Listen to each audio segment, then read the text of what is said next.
গত 20 জানুয়ারি বাড়ি বাড়ি থেকে ভোটার তালিকা হালনাগাদের জন্য তথ্য সংগ্রহের কাজ শুরু করে নির্বাচন কমিশন।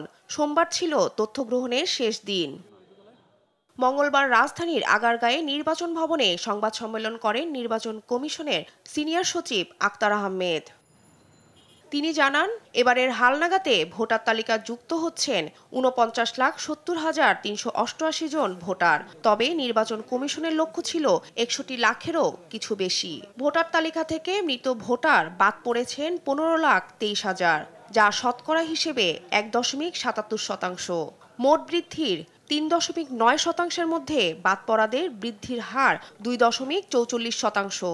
এছাড়াও নতুন ভোটার বৃদ্ধির হার শতকরা ১.৪৬%। নতুন ভোটার নিবন্ধন হয়েছেন ১.৪৬। মোট বৃদ্ধির হার সেক্ষেত্রে ৩.৯%। আর মৃত ভোটার কর্তনের হার এটা 1.77।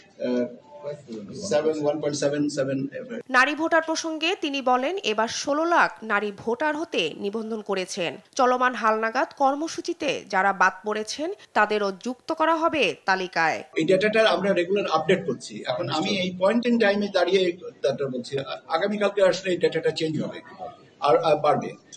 কাজেই আপনাকে এই ডেটাটার সেজন্য স্ট্যাটিস্টিক্স এর ভেরিয়েশনটাই ওই জায়গাটাতে, সৌন্দর্যটাও ওইখানে যে আজকেরটা কালকের ভেরিয়েবল হয়ে যাচ্ছে, মানে রিলেটিভ হয়ে যাচ্ছে। এছাড়া নিবন্ধন চলবে ১১ এপ্রিল পর্যন্ত।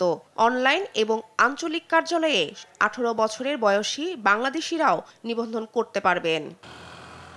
শিউলি রায়, দেশ টিভি, ঢাকা।